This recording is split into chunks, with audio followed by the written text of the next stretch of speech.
Just so you know, trading on the floor of the Nigerian exchange is open today. The exchange in London opened an hour ago. The New York Stock Exchange is yet to open, while in China, opening bells went off at 2 a.m. local time. Welcome to the opening bell segment of the Afia Business Morning.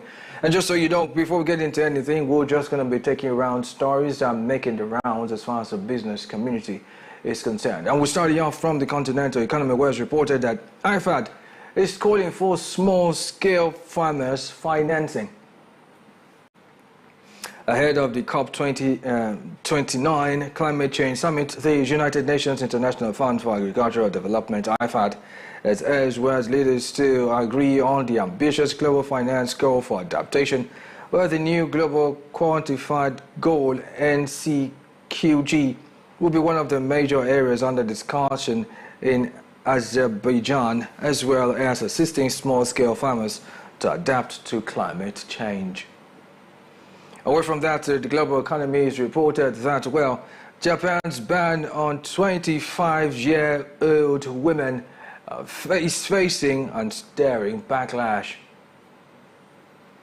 The leader of the Japanese Conservative Party, Nakoe Yukata, has apologized for saying the solution to the nation's population crisis would be to ban women from getting married after the age of 25 and have their uterus removed at 30, as well as not permitting women to attend university from the age of 18 so they could focus on their efforts and producing more babies.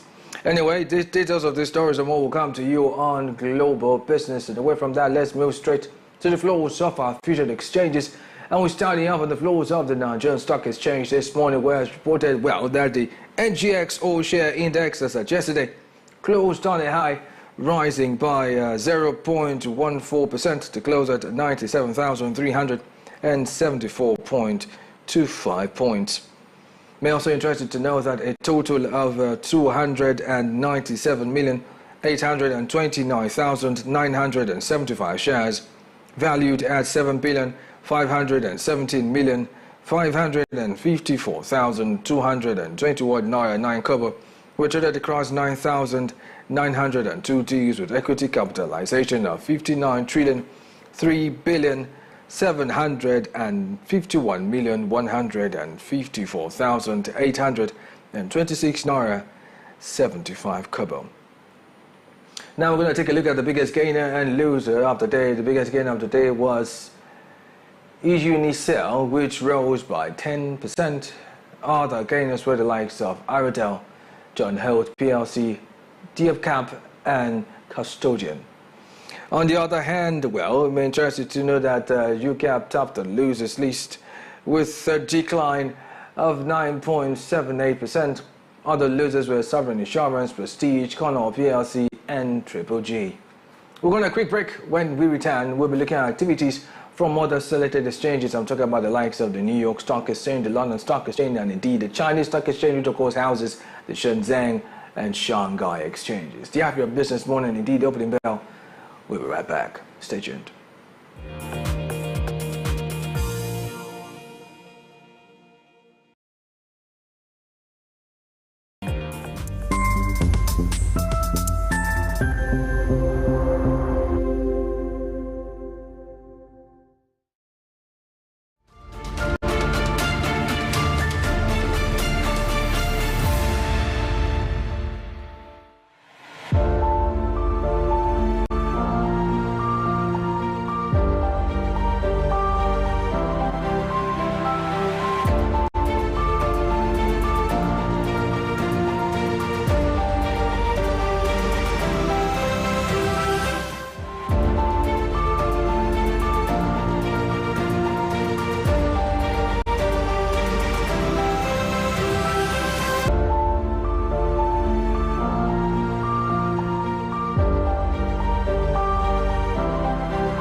Glad to have you back, and yes, indeed, you are watching Opening Bell. Now we're going straight to the floors of other featured exchanges, starting off on the floor of the New York Stock Exchange, where it is mostly rises in index values across the board. I'm interested to know that, the NYSE 5TM Index, the Nasdaq Composite, and the Nasdaq 100 are all down 0.56%, 0.02%, and 0.09% respectively. Excuse me.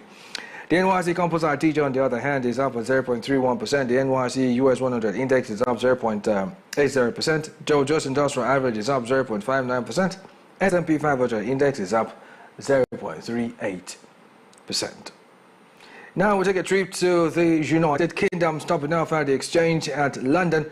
It's all rises in index values across board. The FTSE 100 is up 0.76%. FTSE 250 is up at 1.02%. FTSE 350 is up 0.70%. FTSE All Share Index up 0.68%. And now we go to Asia. Starting off at Shenzhen, it's all rises here at the Shenzhen Exchange. Shenzhen Component Index is up 2.03%. SZSE Composite Index is up 1.86%. China's index is up at a whooping 3.05%. And while we remain in China, let's go to Shanghai, where, almost a repeat of what happened at Shenzhen, except for SSE 50 Index, which is down at 1.16%. The SSE Composite Index is up 0.51%. The Star 50 Index is up 4.70%. SSE 180 Index up 0.07%. SSE 380 Index as well as the CSI 300 Index are both up at 1.52% and 0.66% respectively.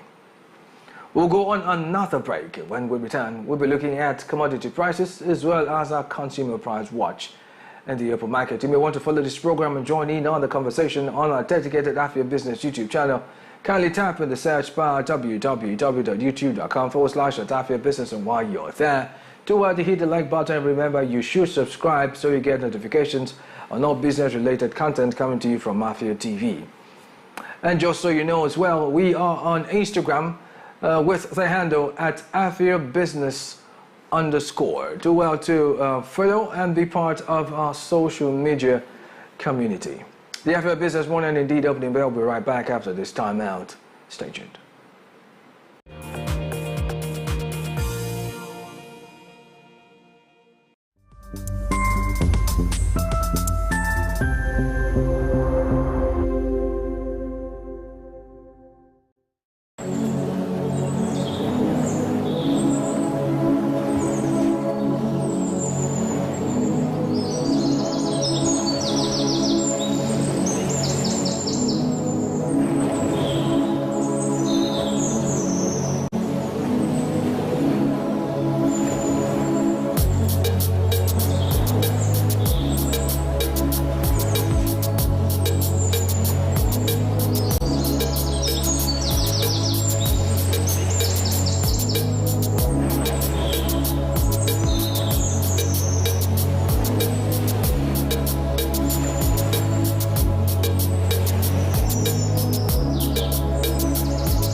My name is Ubong Kings. I am Marvelous Akwamaka. I am Chioma Akbala. My name is Ifunaya Ndume, but I'm living in market speaking.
Yeah, welcome back, and I am Ubong Kings. It's still the Afia Business Morning, and you are watching Opening Bell right here on Afia TV. It's time to check in on commodity prices, and it is again downward movement for gold yet again, and indeed all precious metals on chart this morning.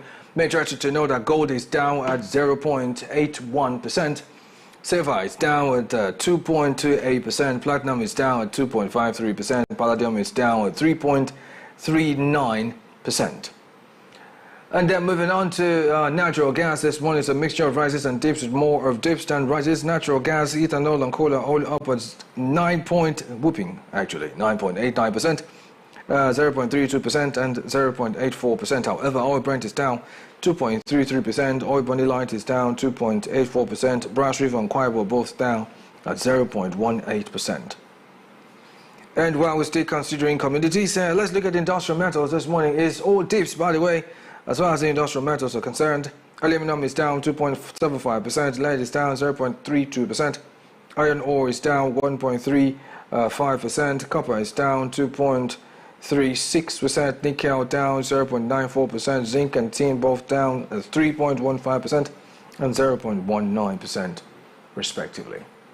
You're still watching the Afia Business Morning. This indeed is Opening Bell. Do want to follow the program and join in live as well, and drop up a comment or two on our dedicated Afia Business YouTube channel. Kindly tap at the search bar www.youtube.com/Afia Business. So while you're there, do want to hit the like button. Remember, you should subscribe so you get notifications on all business-related content coming to you from Afia TV. You can also follow us on Instagram with the handle at Afia Business _ just so you can be part of our social media community.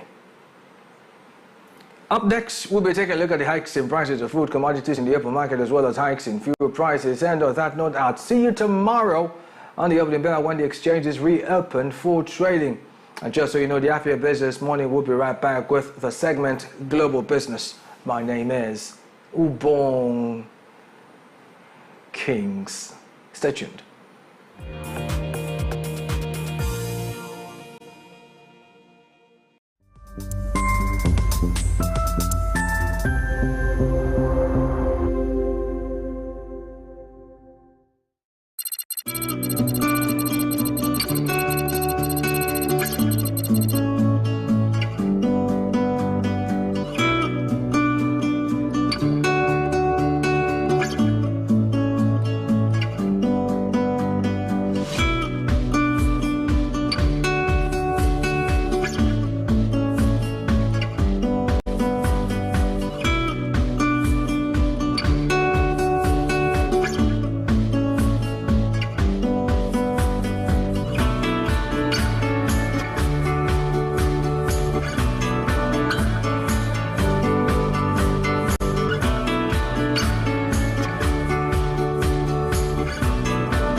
Paranda. Then Igbo, also Afia. Then in English, Aprikuma. Some people can come into the market without any help. They will come and start helping people to source what they want, and then they get some commission. Money, I no get time to the price. Transfer or cash, I no come here for advice.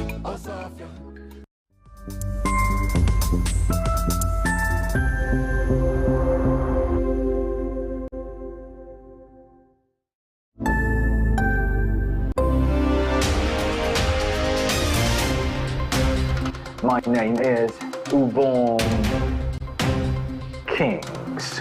I am marvelous Afia Magaba. I am Chioma Okpala. My name na Ifunaya Ndume, but I'm living in market speaking.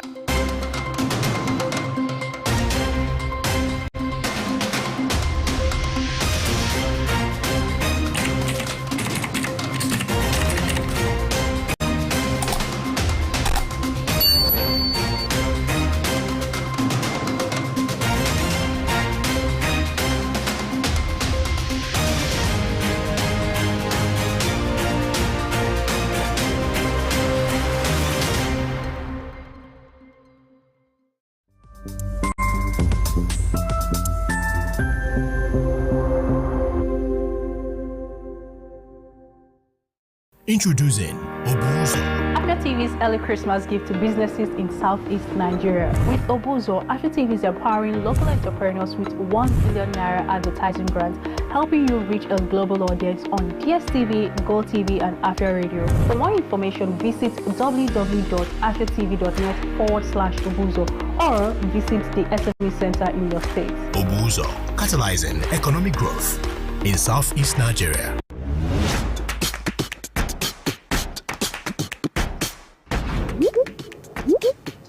Looking to grow your business? At Afia TV, we've got just what you need. With our various on-screen advertising options like speed bags, lower third, sidebars, right in front of your audience. With our lower third, your brand messages appear during the most viewed programs on TV, allowing your audience to see your message without interrupting their TV experience. Now, if you want to go big, our speed bag is ideal because it puts your brand messages on spotlight without interrupting viewers' experience.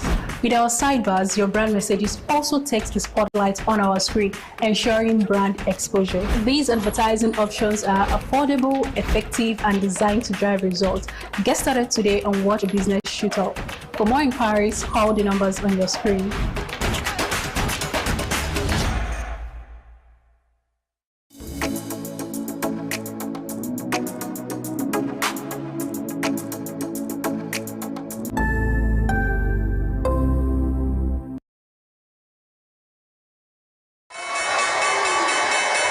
The Afia Business Morning.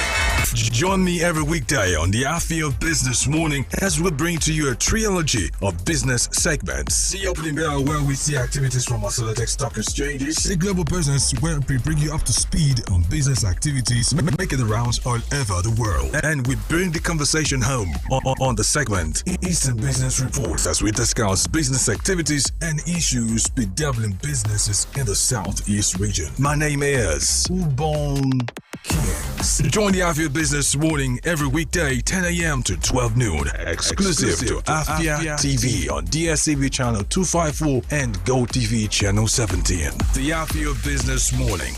Business unusual.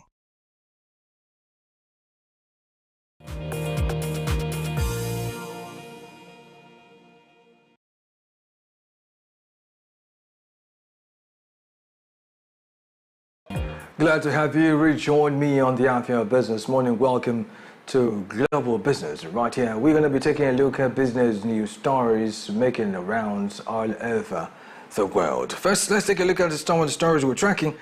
From Africa, I've reported that IFAD has called for small-scale farmers financing.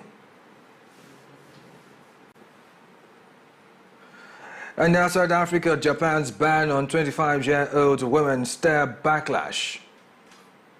And to the world of aerospace, Alitalia to lay off employees as liquidation nears. We'll bring you details of this, stories and more right after this break. My name is Ubong kings. Stay tuned.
You're watching Global Business right here on the Afia Business Morning, and we will begin with business stories from Africa, where it's reported that ahead of the COP29 Climate Change Summit, the United Nations International Fund for Agricultural Development, IFAD, has urged world leaders to agree on an ambitious global finance goal for adaptation, where the new global quantified goal NCQG will be one of the main areas under discussion in Azerbaijan, as well as assisting small-scale farmers to adapt to climate change.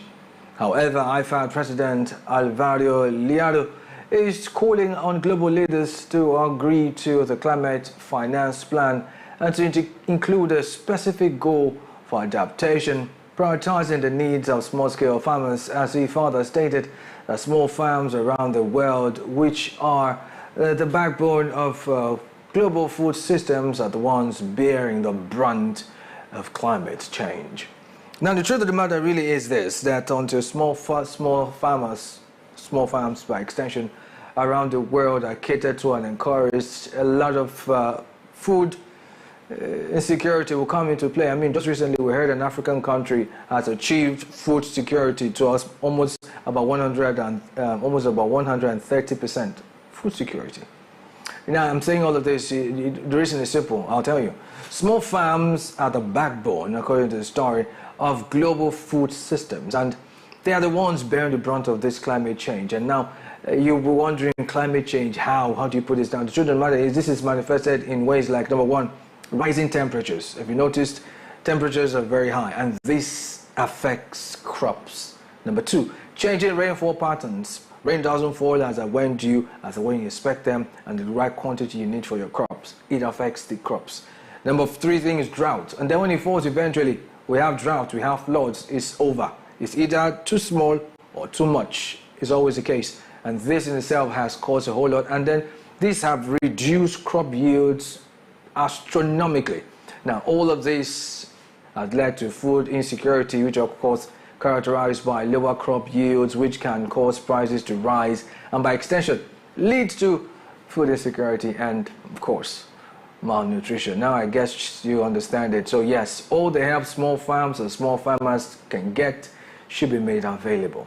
Moving on to other business news stories, and this time around we're going to the world of aerospace, where it's reported, and outside of Africa, of course, it's reported that Italy's former national carrier Alitalia has stated, or rather started procedures for the collective dismissal of its remaining 2,059 employees until the end of the year, as the successor to bankrupt Alitalia, ITA Airways, faces hurdles in its major plans with German Lufthansa.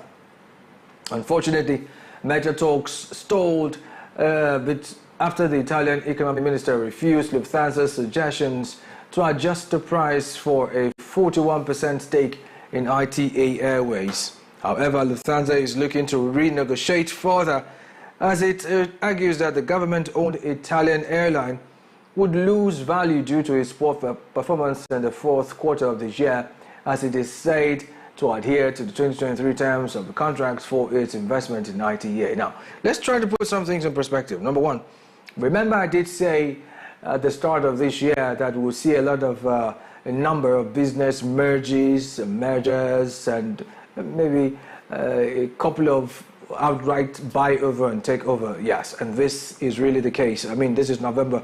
We're still seeing these things happen.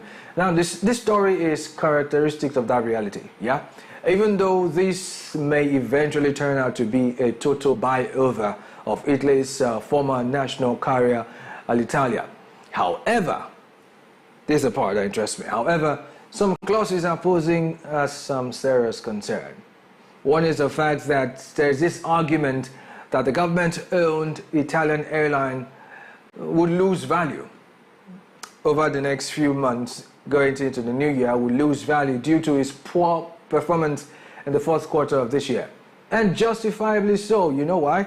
This same airline, Alitalia, declared bankruptcy multiple times. In fact, notably in 2008 and 2017. So yes, it's not, I mean, any company that starts to talk about that early enough, I mean, multiple times, but the notable ones were 2008 and 2017. I mean, clearly shows something is not being done right. But then we'll follow up with the stories and see how they unfold eventually. You're watching Global Business right here on the Afia Business Morning on Afia TV. You may want to kindly join in this conversation and join in and watch live on our dedicated Afia Business YouTube channel right now.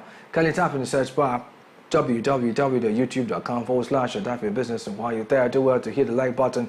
And remember, you should subscribe so you get notifications on all business-related content coming to you from Afia TV.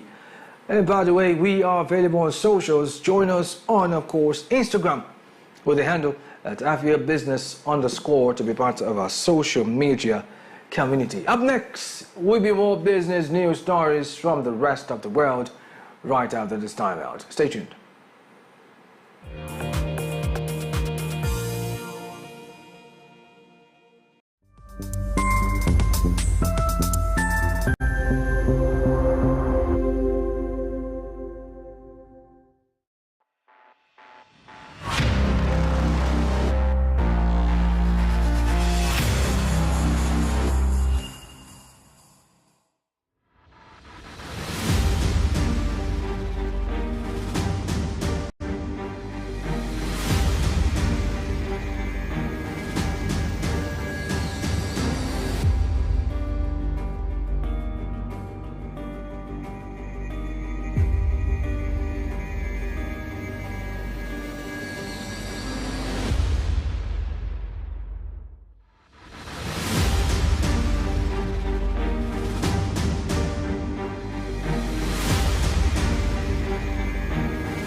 You're welcome back to the Afia Business Morning right here on Afia TV. And yes, indeed, this is Global Business. Now to the rest of our stories. And this time we're moving on to, well, stories from the Asian continent, where it's reported that the leader of a Japanese Conservative Party, Nagoye Hayukuta, has apologized for saying the solution to the nation's population crisis will be to ban women from getting married after the age of 25 and have their uteruses removed at 30, as well as not permitting women to attend university from the age of 18 so they could focus on the efforts to producing more babies. However, he added that he had framed the ideas as a science fiction storyline to help reverse Japan's declining birth rate, adding that his comments had been extremely harsh and that he did not advocate such steps against women. Meanwhile, a lecturer at Yamashini Gakuin University and author of the book on gender issues, Sumi Kawakami, indicated his displeasure on the Japanese politician. Now, well, from my standpoint, let's look at something very critical right now. From my standpoint, it is clear that some persons still underestimate the place of women's involvement and, of course, contribution in nation building. Meanwhile, are you aware that Japanese women contribute to the economy in more ways than one, including through their participation in the labor force, their role in decision making, and their, of course, purchasing power? Are you aware of that? Now, this is one thing we don't understand. Now, also on the Japan's female labor force participation rate had increased. Let me give you the exact figures. Had increased from 63% way back in 2012 to 74% in 2022. That's not all. Plus, women in Japan make about 80% of purchasing decisions in Japanese households. So why on earth would you want to, I mean, the good part is he later came out to say that whatever he said was not deliberate. I guess this reminds me of that classic quote from scripture that says, "Father, forgive him, for he knoweth not what he doeth." And in an attempt to end this bulletin, let's bring you this report that 27 leaders of the European Union have endorsed a much anticipated new European competitive deal to jolt the bloc's stagnant economy and plug the widening gap between the United States and China. The document was sealed during an informal summit in Budapest that brought forth the fears of deindustrialization and irreversible decline that have come to dominate the political conversation in the aftermath of a back-to-back crisis, a bleak landscape that could soon darken if Donald Trump makes good on his threat to slap punitive tariffs. Meanwhile, the deal is the direct response to the landmark report of Mario Draghi, the former Italian Prime Minister, who argues the EU would face a slow agony if it does not take decisive, ambitious action to boost its productivity and modernize its industrial base. Now, quickly, the truth is I completely agree with Mario Draghi, who of course was a former Italian Prime Minister, who did argue the EU would pretty much face a slow agony if it does not, underline that, if it does not take decisive, ambitious action to boost its productivity and modernize its industrial base. Now, this is coupled with Trump's threats, lack of better expression, threats of imposing 10 to 20% tariff on cars and anything manufactured, including steel, from outside the US into the US. Anyway, France 24 English tells us more with this story, a special reference to how the European Union is reacting to the impending or proposed Trump tariff. Let's take a look.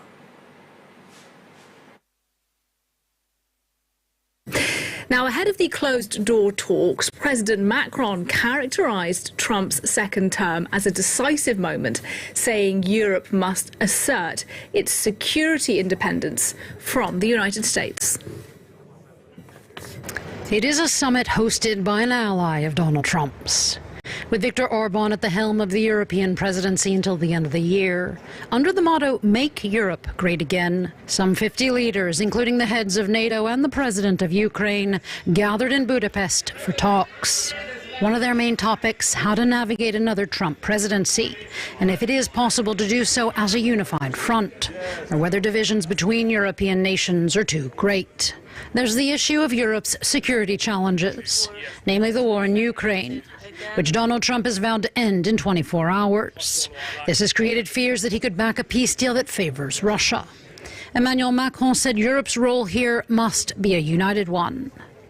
Peace, as Volodymyr Zelensky just said, means helping Ukraine resist the Russian war of aggression. There may be differences in perspective around this table, but I am deeply convinced that our interests are the same. Our interest is that Russia does not win this war. European leaders are also discussing how Russia, North Korea, China and Iran are thought to be working together. For the head of NATO, this means alliances must be strengthened. And it is a threat not only to the European part of NATO, but also to the US mainland. And that means that the Indo-Pacific and the Euro-Atlantic, but particularly also within NATO, US, Canada and the European part of NATO, we have to work together. Yet Trump's relationship with NATO is a fraught one. He's threatened to leave the alliance. For the head of the EU Council, it is high noon for Europe to become less reliant on the United States. My conviction is very simple. In fact, we have to be more master of our destiny, not because of Donald Trump or Kamala Harris, but because of our children. Another issue that European leaders are discussing extensively, what could happen if Donald Trump slaps steep tariffs on European goods, which could damage global trade and the EU economy. Oh well, we'll follow with the story and more as they unfold and keep you in the loop. And talking about keeping you in the loop, one sure way of staying in the loop to know what's happening is to get to our dedicated Afia Business YouTube channel, watching live, drop off a comment or two and be part of all things happening there at www.youtube.com/Afia Business. And while you're there, do well to hit the like button and subscribe so you get notifications on all business related content coming to you from Afia TV. And also, you could join us on socials, especially on Instagram with the handle at Afia Business to be part of our social media community.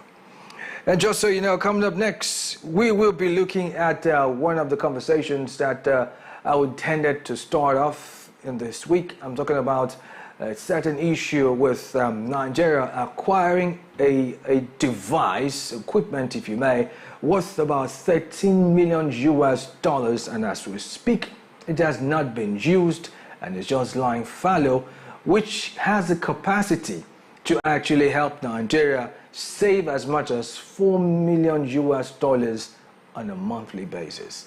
We'll take a short break, and when we come back, more of those issues on the Eastern Business Report. My name is Ubong Kings. Stay tuned.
From the commercial nerve center of the southeastern Nigeria, the Abia State Government and Aba Chamber of Commerce, Industries, Mines and Agriculture, ASIMA, invite manufacturers, investors, trade unions, captains of industries, and the general public to the 2024 Aba International Trade Fair Summit and Exhibition. Take advantage of these opportunities to showcase your business to the rest of the world. Improve your sales and brand visibility. Date 28 November to 7th December 2024. Venue Aba Mega Mall along Aba Umaya Expressway, Osisioma, Abia State. This message is endorsed by the Abia State Government and Aba Chamber of Commerce, Industries, Mines and Agriculture, ASIMA. For partnership, sponsorship and participation enquiries, visit www.abainternationaltradefair.com. On Facebook at Aba International Trade Fair, on X Aba International Trade Fair, or call Marcus on 0806 605 4420 or Sam on 0802 826 9391. Aba International Trade Fair. Be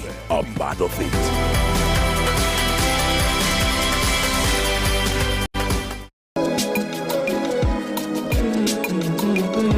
Yoruba is Baranda. Then Igbo, also Afia. Then in English, Aprikuma. Some people can come into the market without any help. They will come and start helping people to source what they want, and then they get some commission. Me money, I no get time to the price. Also, transfer or cash, I no come here for advice.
My name is Ubon Kings.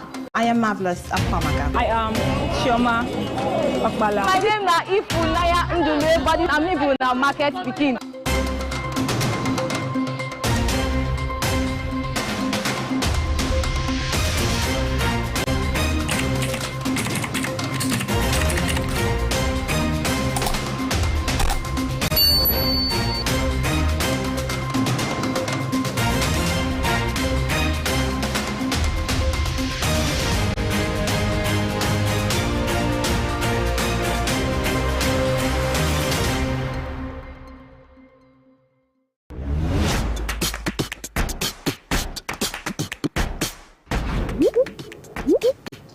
Looking to grow your business? At Afia TV, we've got just what you need.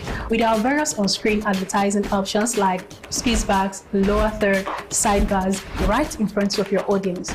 With our lower third, your brand messages appear during the most viewed programs on TV, allowing your audience to see your message without interrupting their TV experience. Now, if you want to go big, our speechback is ideal because it puts your brand messages on spotlight without interrupting viewers' experience. With our sidebars, your brand messages also takes the spotlight on our screen, ensuring brand exposure. These advertising options are affordable, effective, and designed to drive results. Get started today and watch your business shoot up. For more inquiries, call the numbers on your screen.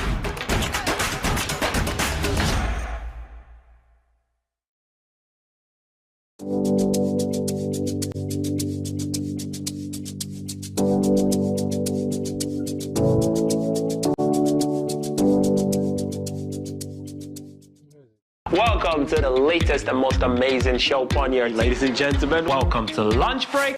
You don't sing along. I did sing, for real. You're not a backup singer. That's what they do first.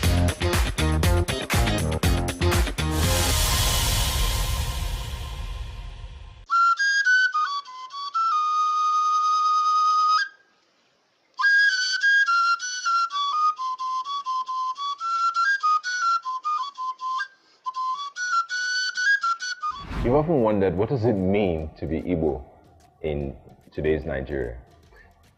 You know, what's the intersections? What are the conversations we're having about our Igbo spirituality, culture? An example is people wearing red cap.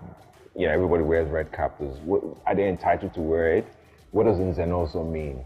What does Igbo spirituality mean? How have we changed as a society over the last 20, 30, 50, 100 years?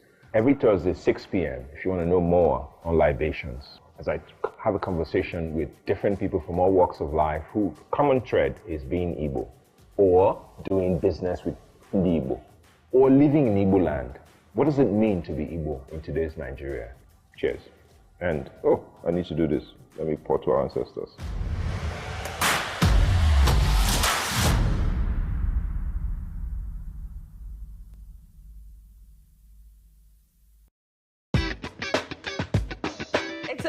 Week and another opportunity for us to gist and me to tell you, bring all the spice, all the things that are hot, trending, and exclusive on social media. Sometimes I know there's constructive criticism. I know that you know how to quote it. So for the people that don't understand, I want to be like, oh, why are you doing this? Please, I'm not a cross-dresser. I'm only doing this because of the money on Facebook.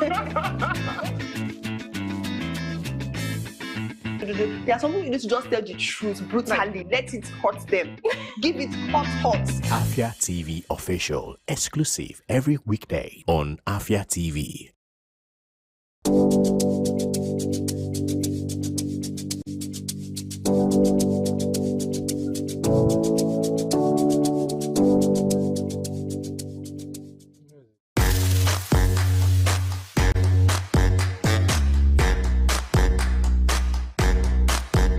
Assalamu alaikum jama'a, sunana mai martaba sarki Abubakar Yusuf Sambo. Ina kallon Afia TV kuma ina jaddada ma jama'an mu su dinga kallon Afia TV. Allah ya taimake su a aikin da suke na kyau. Inda ba yake ne mu no Afambo His Royal Highness Sarki Abubakar Yusuf Sambo an ma watch Afia TV na kwado kwandibu. Inda ba ni ne ka hana watch Afia TV. Afia TV na-eme ọfụma. Daalụnụ.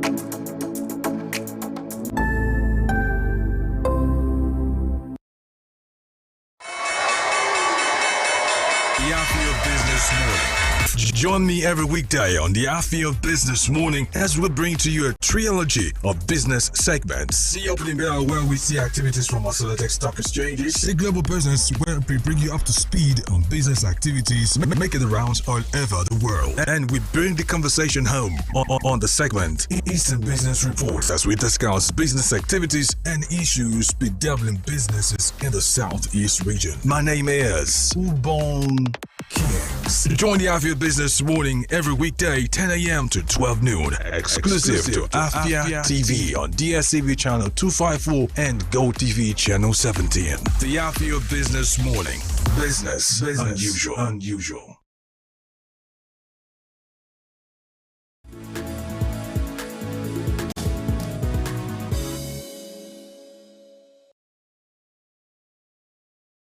It's good to have you join us right here on the Afia Business Morning, and this indeed is the Eastern Business Report, which is designed to bring you up to speed on business activities and policies affecting businesses and the economy of the southeastern region of Nigeria. It comes right after Global Business on the Afia Business Morning, and on today's edition of the Eastern Business Report, we will be looking at federal government's $13 million Boeing simulator, which has been termed inactive and remains uncertified 4 years after its acquisition. I'm interested to know that 4 years after the federal government installed a Boeing 737NG aircraft simulator at the Nigerian College of Aviation Technology, Zaria, the equipment is yet to be certified and as such has not been operational. It had been previously reported that the Boeing simulator, originally scheduled for delivery to Nigeria in December 2016, was delayed due to late payments from the Nigerian government. It was finally delivered in 2020. Already tongues are wagging as to why this expensive acquisition is being left to rot away. Stakeholders emphasize that Nigeria is currently missing out on significant income that could have been generated if the simulator had been utilized. Analysts estimate that with the simulator in operation, the country could save up to $4 million annually on pilots' training, in addition to eliminating expenses for hotels and travel. Now, all these issues and more will form the basis of our conversation this morning. My name is Ubon Kings. Welcome.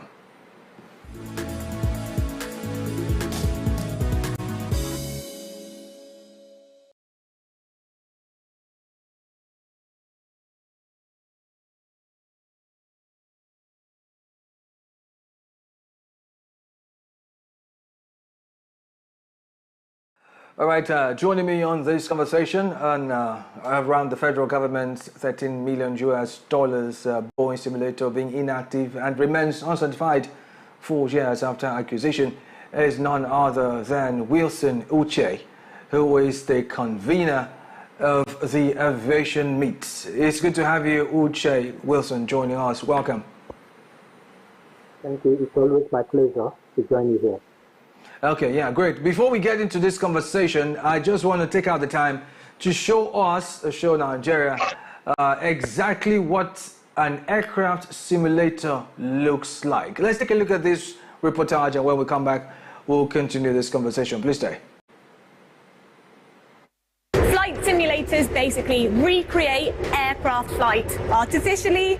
Flight simulation goes back as far as 1929, starting with the first simulator created by Edwin Albert Link, named the Pilot Maker or the Link Trainer. This invention kick-started the commercialization and mass production of flight simulation. We're going to enter into the Boeing 737 simulator.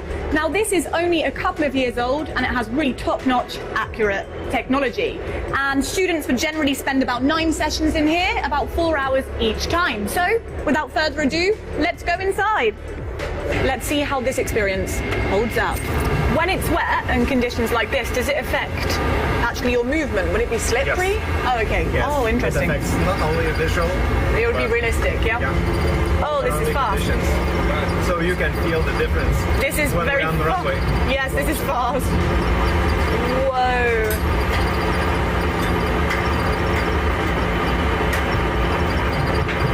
You know, you can see the raindrops coming, you can see the lightning, the thunder. We're inside a cloud right now, and visually we can't see anything. It's very disorientating, it's a strange feeling. How do you know that the plane is communicating with the ground? And also, how do you know the path is clear and there's no other planes in the way? Yeah, there are two different systems.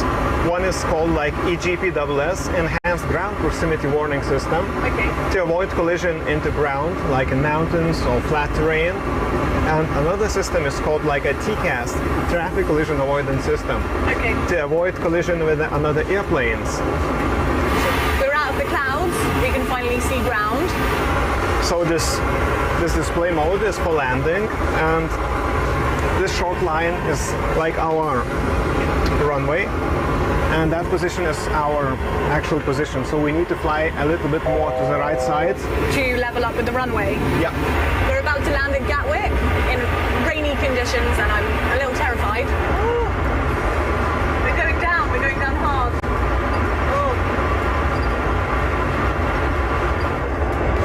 10.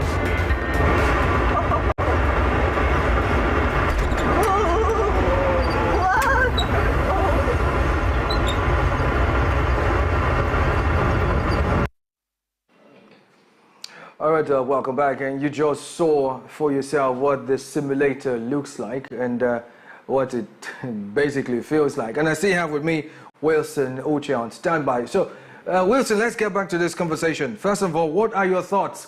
A $13 million worth of equipment which was purchased by the federal government, lying fallow, as it were, and not being utilized, and from findings it could actually save the country as much as 4 million naira, I beg your pardon, $4 million yearly in terms of pilot training outside the country. What are your thoughts? Thank you very much, Shubong. Before I say much, I would like to start by saying that it doesn't just save the federal government monies that would have been used to train pilots. It also would have generated funds.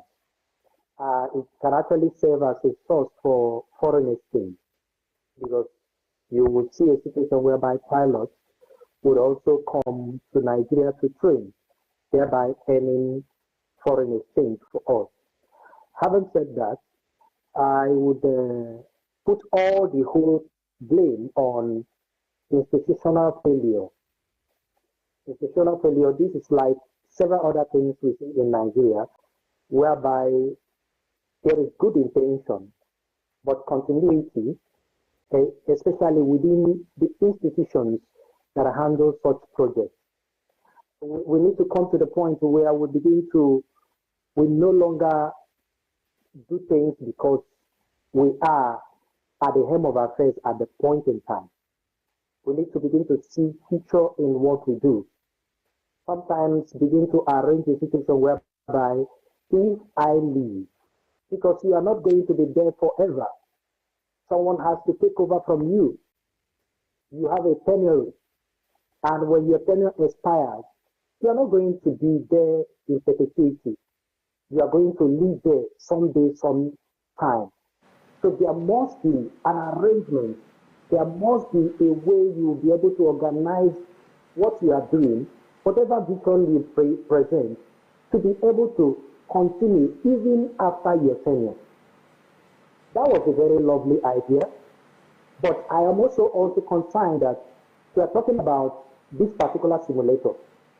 There are other countries who are already talking about bigger and higher simulators.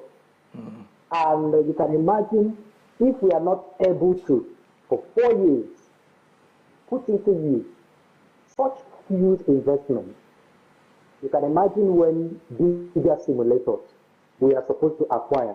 By now, we should be talking about bigger simulators, not talking about going back and forth. Let me give you an instance, the details. In June, that should be June 10th, 2020, it was reported that this simulator arrived in Nigeria and is being installed. Then, in June 13th, 2024, there was a meeting held by the farm and the president, I think yesterday, the present farm MD, Madam Kuku, whereby he also discussed with various agencies,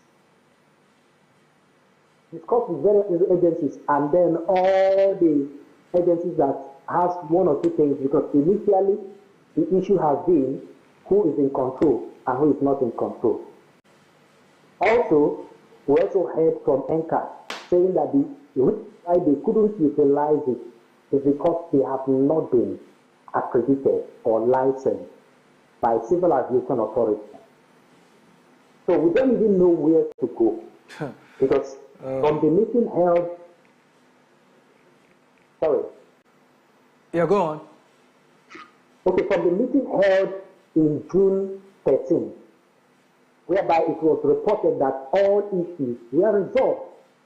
The issues ranging on who is in control, who gets the revenue. And I told myself that these are government institutions. Whoever gets the revenue, the fact shouldn't have restricted or shouldn't have caused such delay for such a long time. If it were someone, maybe you put money in a bank and maybe a fixed deposit of such amount of money, you can imagine how much we would have earned. Someone has to take responsibility for such delay. Because for us, we lost revenue. Secondly, not putting it into use could as well put such facility in a very dire situation. Because if now, if you want to put it into use, you may need to call the people who installed it to ensure that it is still functioning properly, having not been used for 4 years. So, who takes responsibility for that? But having said this, the fact remains that I blame it on institutional failure. We need to, someone has to take responsibility for certain things that happen around our government agencies. And to us, you will see tomorrow, somebody wakes up and then will continue, and nobody is falling for it. I think we should try to begin to deal with these things the way it should be done. Okay. Nobody should allow, no responsible government should allow such investment right away for over 4 years. Let's look at something. One of the things you said, you already mentioned something, because I was going to ask you, who do we hold accountable? You already said institutional, issues. But do you think this is does it go stem down to the place of the lack of political will on the part of government? Because, I mean, you also said something initially about government being a continuum where one stops, that should really continue from there, literally continue from there, and not close eyes or something to it. But here it is. The situation we find ourselves is as dire as it is, as it were, because this is supposed to help pilots, aspiring pilots, to become professionals, as it were, and all of this could have been achieved right here in the country. And monies that we would have taken elsewhere would have actually used them here in the country. And then there's the B part. The B part I really want to find out really is this just an institutional thing or a lack of willpower on the part of government to do the needful? Because I think, my thinking really would be someone, they say he who pays the piper takes the tune, isn't it? So it's more a case of, is there a possibility that from the top already there is really no drive to want to pursue this project any further? No matter whatever agency that handles that claim, because I believe that there is organizational procedure. For every institution, they have their work outline, and it guides whatever they do. Now, sometimes you see that when deals are initiated or institutions are set up, you see a lot of conflicts. You see where a particular institution is now working and then going into another institution. Let me mention, like from the meeting I told you earlier on, the meeting was Federal Airport Authority of Nigeria, that fund, with Nigerian College of Aviation Technology, NCAT, Zaria, then with the Nigerian Firefighters institution or an agency that is geared towards firefighting, because the simulator we are talking about is also a firefighting for firefighting and all of that. So it's like someone wants to make claim to the revenue that who controls it. That's the issue. But now there is a supervisory ministry, which is the Ministry of Aviation, which of course should have had a framework for you to have invested in such facility. You should have had a proper or professional guide on who is supposed to, because we have Nigeria, I tell you, produces almost a large chunk of African aviation experts. Yeah. So if you have people, why couldn't we put them together and then they advise the minister on which agency is supposed to handle? Those things should have been handled even before installation. Because now this person is laying claim and the other person is laying claim. And having said that, they are saying that civil aviation is not certifying them, giving them license to operate that. So who is to be held responsible? Because if that should be done, those things should have been taken care of. But I believe that the whole thing lies within the call of the Ministry of Aviation, so that they will be able to inline all these things and ensure that everybody knows where and how to operate. Yeah, good point. Good point you're making. But really quickly, because of the lack of time, do you see this issue being resolved anytime soon? It boils down to the thing you said before. You said political will. If it took 4 years for us to get to where we are, I wonder how many years it's going to take. But it boils down to political will. If the president, of course, we have seen the present Minister of Aviation, we've not had it this good. You can see a man who is fully given to making sure that things work in the aviation industry. The little time he has stayed or he has spent here, we've seen a lot of changes. So I think this is a strong call to the Minister of Aviation, who is doing very well, to quickly ensure that this thing is resolved.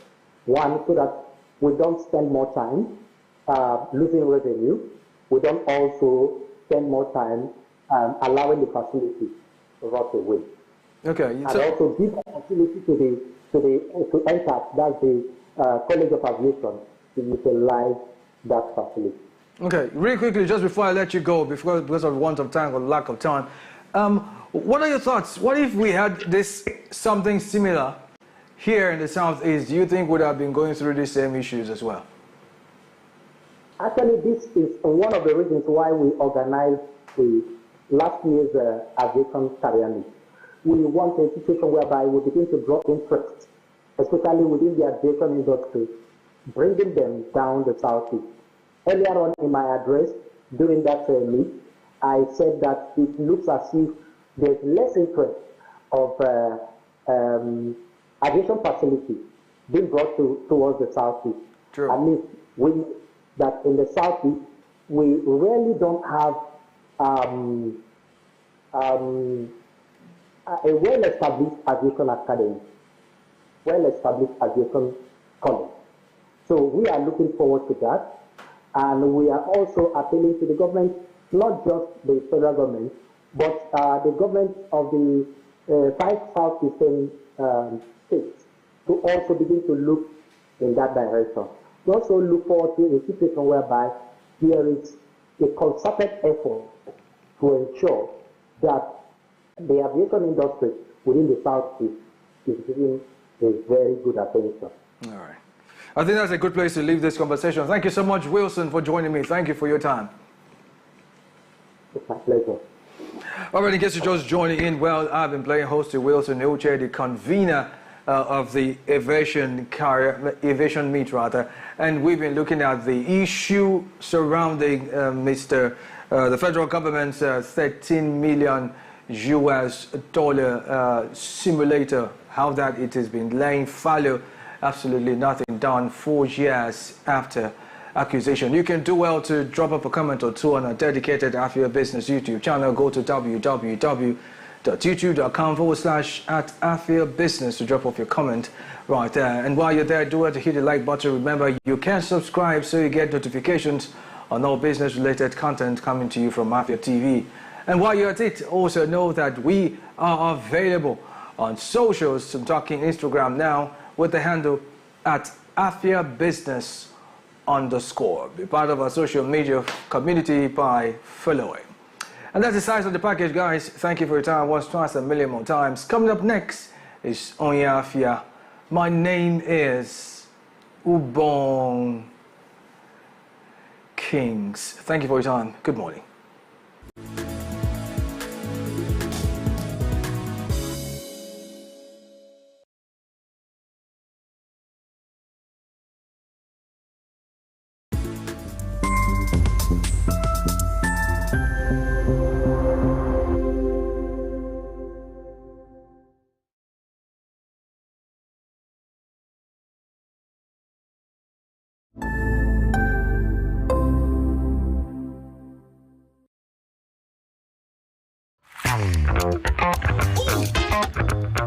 Time check, it's 2 p.m. and it's time for us to vibe, chill, and relax. Ladies and gentlemen, welcome to Lunch Break on Afia TV. So Lunch Break is all about the music, it's all about fun, it's all about entertainment, it's all about entertaining gossip and stories on social, it's all about the latest trends, it's about what's lit, it's all about the games with our guests, and yes, in general, I like to say it's all about the vibes and vibes of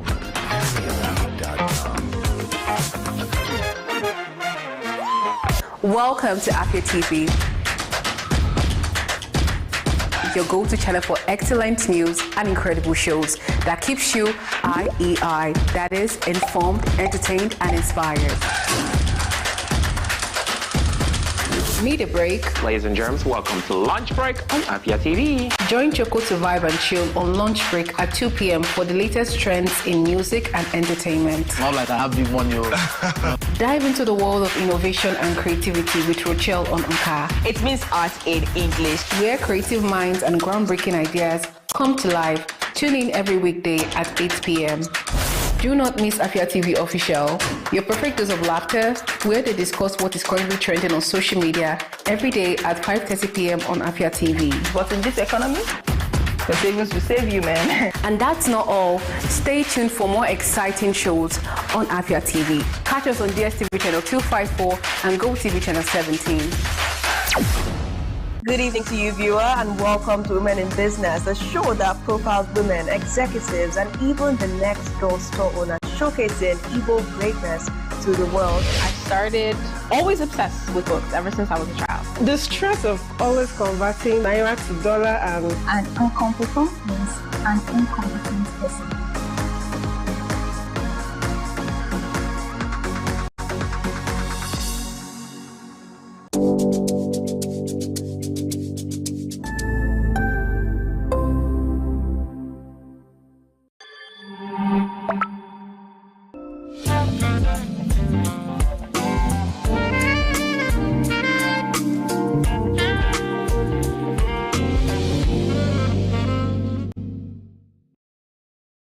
Hello, what's up, Onya Afia? Welcome to the Onya Afia podcast, where we talk about trade and the lifestyle of a hustler. My name is Harjielu, and today in the studio with me, I have Ifeanyi Chukwu Obaji. Thank you very much. Obaji, right? Yes, Obaji. Ifeanyi Chukwu Obaji. No. Yeah, thank you very much. Please tell us a little about what you do, who you are exactly. I love introducing myself this way. Afambu Ifeanyi Chukwu Obaji. I love that the dragon Ifeanyi Chukwu. And again, I'm from Okititi. Okititi is the Demili South local government area of Anambra State. Currently, I work in a transport firm. I am more like an assistant to the managing director to a particular transport company in Onitsha, and that is what I do currently. And other things that I can add to it is that I'm into real estate. but full-time, I'm into transportation. Haulage. So you are a typical Onitsha businessman. 100%. It's going over. Beautiful. Do you think that the Igbo man's ability to do business and no matter what, Yeah. do you think that is something that is inborn? Yeah. Or maybe sometime in your growing up, in your training, somebody teaches you, or what do you think? Thank you. Each particular tribe, let me put it this way. Mgbe Chineke kechalụ ndị ọbụla, o nwelu a particular thing o tinyelu na each particular tribe of the world. Nke ndị Igbo bụ no ọnatalụ chi. It is what we are born with. Anyị ada amụta ya amụta. Every person ọbụla bụ onye Igbo is naturally a businessman. He's business minded. Right from Omazi. That is why when you see a small child, idebe ego, debe feeding bottle. As a small child, as a toddler, ego hapu ge feeding bottle. It's natural. Ego didn't colorful. No, but even the feeding bottle is what he needs to eat. But no, he will prefer that money. It is inborn. Then because of the kind of environment, because of the kind of tradition that we practice in our Igbo, anyị bụ ndị Igbo, we traditional practice in our Igbo, then in that particular time, those inborn traits anyị bụ wee pụta will be harnessed as you are growing up. It is in every family or in every Igbo person, because only Igbo ọbụla mụtalụ nwa nwere one or two guidelines ọ ga na-enye the child at birth. Then the environment, the school, all those places, as long as it is an Igbo, you are going to excel in that particular. You are going to just brush yourself up and then you are good to go. Or the inborn. And then even or the inborn, we work together as a unit to make sure that we excel in our different chosen fields. Or the inborn. So you said something about family. Yes. It's not right from Watakili. The family molds you and points you towards the direction of business. Yes. How was growing up for you? Like you said your father is a trader. Yes. But because Namo Bungo onye nkuzi, he wasn't into large scale trading. He was into just because of somehow we managed to own the Ebanibi. So just an Oluzeni Rubie, nearly small provision shop. So sure. I am sure because Namo Bonibo. And I don't you think this is just sentiment? I mean, because Nibo, you are taking sides with Nibo. Sentiment. And when the I did my orientation camp in Kebi. Then I did my service, my full service, because that was at the time when issues of Boko Haram. So they now deployed us because of security reasons. I did my 3 weeks orientation camp in Kebi, in Dakingari. That was June 2012. Then came back July 2012 to Edo State. I was with the students. I was dealing with them. That simple knowledge of, I taught SS2. If you liaise business-minded with one SS2, not a street in any public school, no nature. Liaise here with only not in a public school in Edo State. Keep them together. Onyibo will come top. Try it. It's something that you can try. Put them together. I'm not trying to criticize any tribe. It's just like you said. It's not about being brilliant or knowing how to solve maths. No, they might be more intelligent than us. No problem. But when it comes to Unibo will come tops. It's simple. It's inborn. It's inborn. Just like Onyen New. Onyen New, I'm going to go in a shop. Try shop. Try it. Onyen New, bro. No shop from here. No, later try business and have Onyen New as a neighbor. Yeah, even we give you 2 days. The third day, go shop. Okay, 4th day, go. So even natural. Even Nibo, we ranking. Yes, we're ranking now. We're ranking. It's natural. Oboro case goes in that. So what do you think is the ranking? Can you go there and No, even the I won't go to that side. We are all Ndibo in our Libo. Let's do it that way. Yeah. So what values or traits would you see in a business? And you say, this business them go Nibo where? Because of how things are right now, because business is evolving. When we are growing up is when we can point to such businesses. But a lot of people are learning from us, and some of them are doing better than us business-wise. That is me being honest here. So because of that, it is not easy to quickly point, this is an Igbo man's business. But if you travel leave an Igbo, travel, go to the northern or southern parts, impota for shop onye Igbo nwe amam. What I'm saying is, kedifi yafu. Now that's particular shop, or generally. In that particular shop, let's start from there. Potago, the number one, but that the shop will be as an Ogi Junior no one. Because he would like to trade in everything. And one particular thing is that he can never tell you no, I don't have it. An Igbo man had say no. Calm down. Sit down, let me go and get it.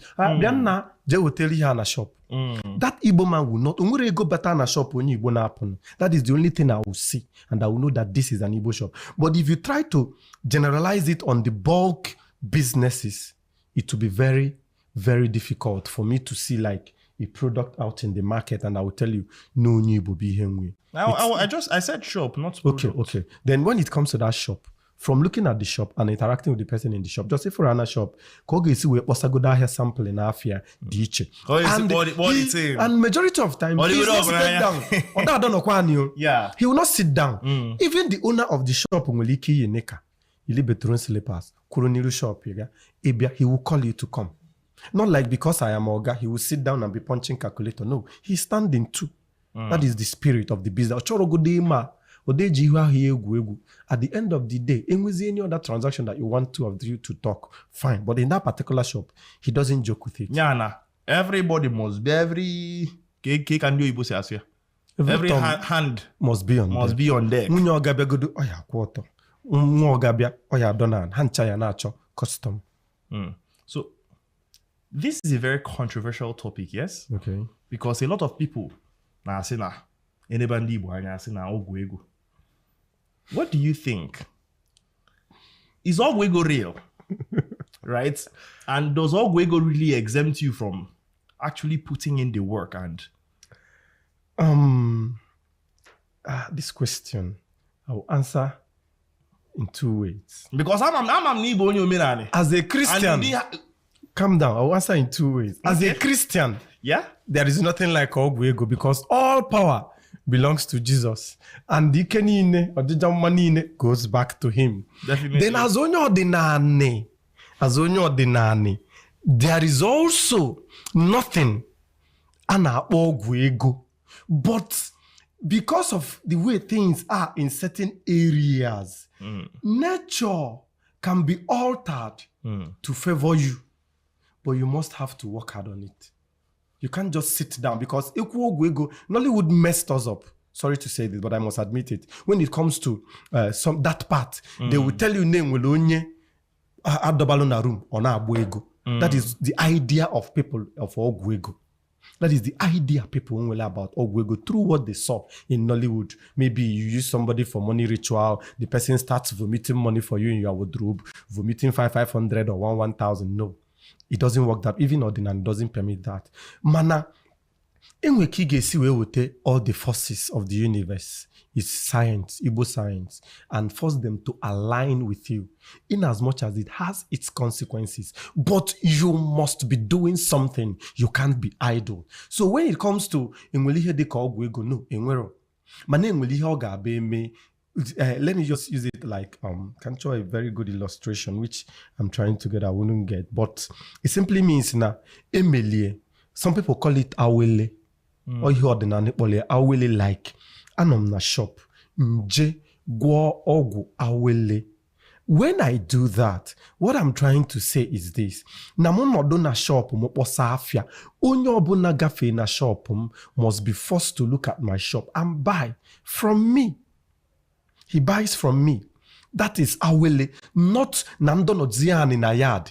Money falls like rain, which is what people see as Ogwego. No. But there are things that you can do which have negative adverse effects. Because you're altering with the natural rhythm of things. You're altering with nature. So when you do that, there is bound to be progress. So a quick progress, but it doesn't last long per se. The notion which is very, very wrong is this. In the early 80s, early 90s, when our fathers we are making money. Because I remember telling you something about Ndi Igbo and how they mentor their children. Okay, let me drive you down there. So that particular period, immediately after the war, there was struggle for people to meet up because everybody was giving what? 20 pounds. What did they do? Everybody left their cities. Everybody left their communities. They started trying to build something. But remember, before then, now the family in Igbo, Bamwogena family. From that your family, you move to the next extended family. Ana Ogini Imene, that's what we call it, extended family. From that, una build your brotherhood. From there, a move to Omonna, which is what? Kindred. You guys are working together. From kindred, a move to Guinea, kindred to village. A move to that village. From that village, a Mweze Guinea, age grade. Age atona Anibo is 10 years. Like if I'm born in the 1980 and you're born in 1989, in Anibo, Monage Bobo, because Monage Ganon at the same age grade. So when those people now started forming those age grades, it was from there that all those Eguni now live and Osadebe Hago, People's Club, and the Social Club, or Baru Friends Club, Ezinifite Fans Club, all those clubs, it was from that place Casey way form wire. And when it was formed, those people started working together. They started doing businesses together. Then those people of those age and time, biana where ndogwu ego. Kedi meleja oha ndogwu ego because of the crude way they are doing their businesses, traditional businesses. Once the person in founder of that business dies, because no kuziro how to do the business, they are good in spending and not getting. Once the founder of that business dies, or they the business, it go down. Then on the bani nezianya act na film boye gini ndogwego. It doesn't work that way. No de na Igbo, no me na Igbo, na Igbo. There is nothing like ogwego. But let me say again, you can alter nature to favor you, but it has its consequences. Ma alter nature to favor him. You can look around and find out. Just check all our before we came on studio, before we came online, somebody was showing us a video of somebody who was driving his car. Suddenly he sparked his car and got mad. These are some of the consequences. Some time ago in the social media, you were hearing of people Nabo Anogide Asena.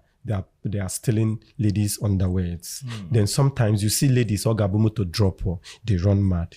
Those are the signs of things and signs that I will say that alter nature and it has its consequences. I don't know who they are. I saw them on social media. Sometime where we saw two young guys Nasaruni Titime Road naked in the afternoon. These are people trying to, I assume that they are trying to alter nature to favor them.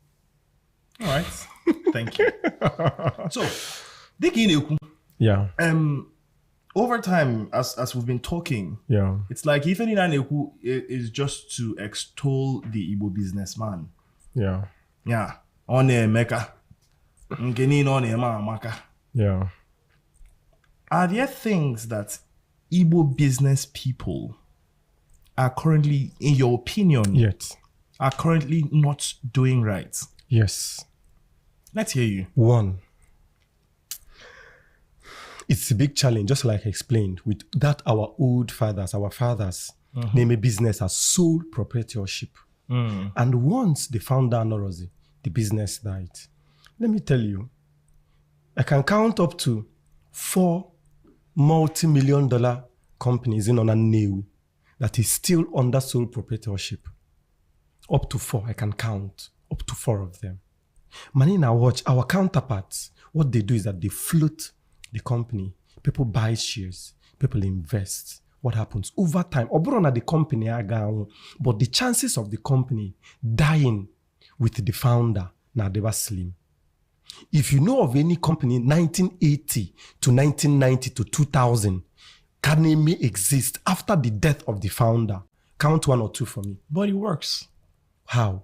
Does it not work? When the person died, the business continues. No. It works. The money is flowing. And then, after that, what happens? The business is successful. After that, what happens? Does it work or does it not work while the man is alive? At the current state, you are telling me what they are not doing right. It is working because the founder is still there. But what happens when the founder is no longer there? If they are getting it right, how many generational businesses do you know in Igbo land? Business, man, the grandfather did, the father did, the grandchild is doing, and the great-grandchild will do. Mention one business. And we one now, but I'm now. Which one? One transport company. Which one? Come on, they are no longer effective. Yeah, he needs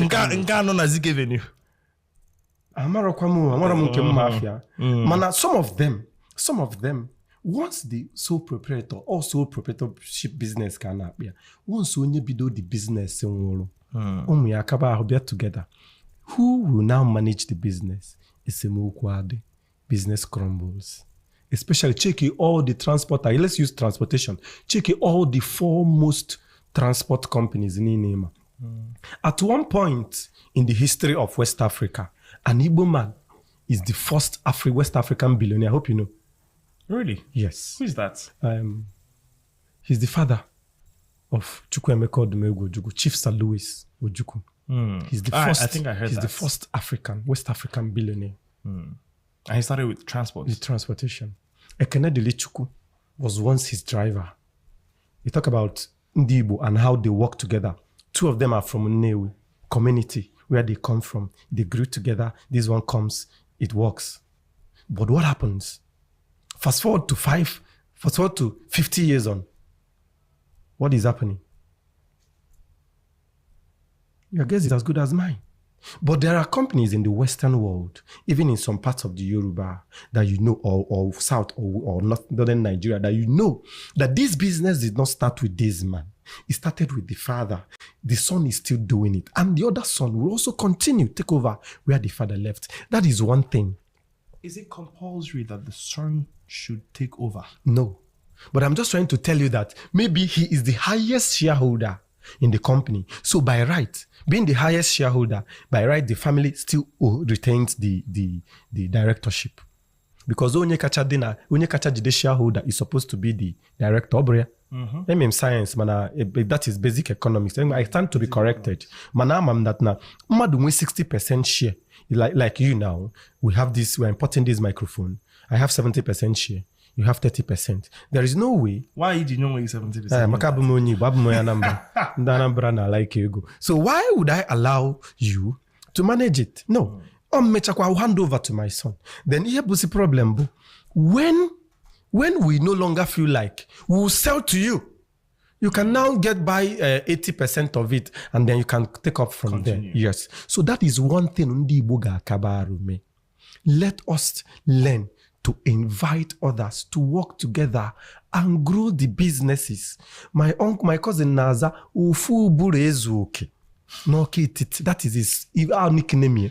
Telling you that yes, you are doing it right. You are doing it well. Business is growing. Everything is going on fine. But what happens? Are you looking at this business as a generational business? Or are you looking at this business as a business property business?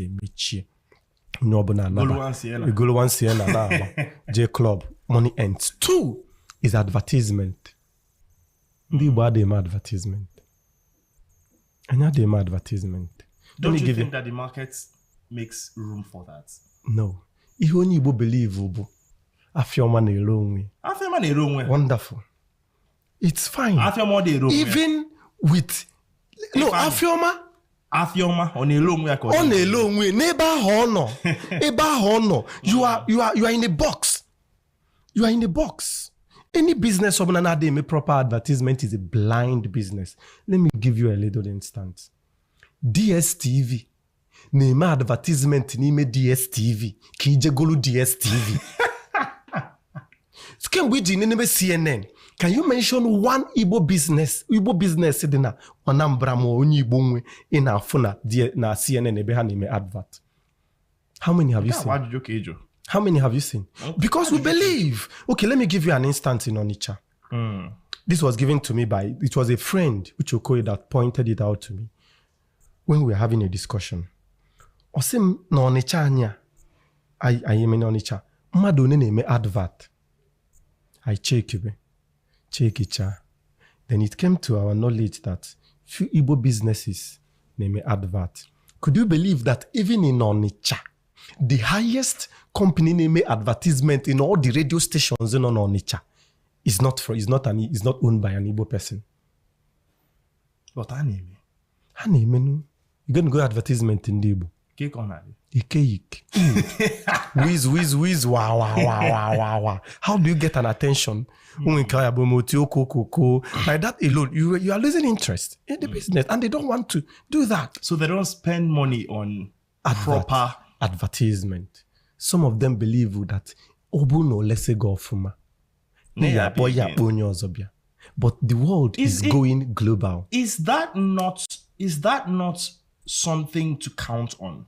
No. Can I not rely on unless Afia? It is. I will package my product such that, and my customer experience such that, Igacha, you have to come back. It worked for our fathers. It is not going to work now. Ihani nozibu is social media age. Ncha. Ever soap. Ija Afia. Any dream mega advert gigoluncha. No, they don't do that. Why?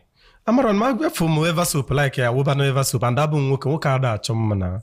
Anything can work for me. So even Nekuna, is advert really that important? It is very important. In every business, it is very important. I just told you about DSTV.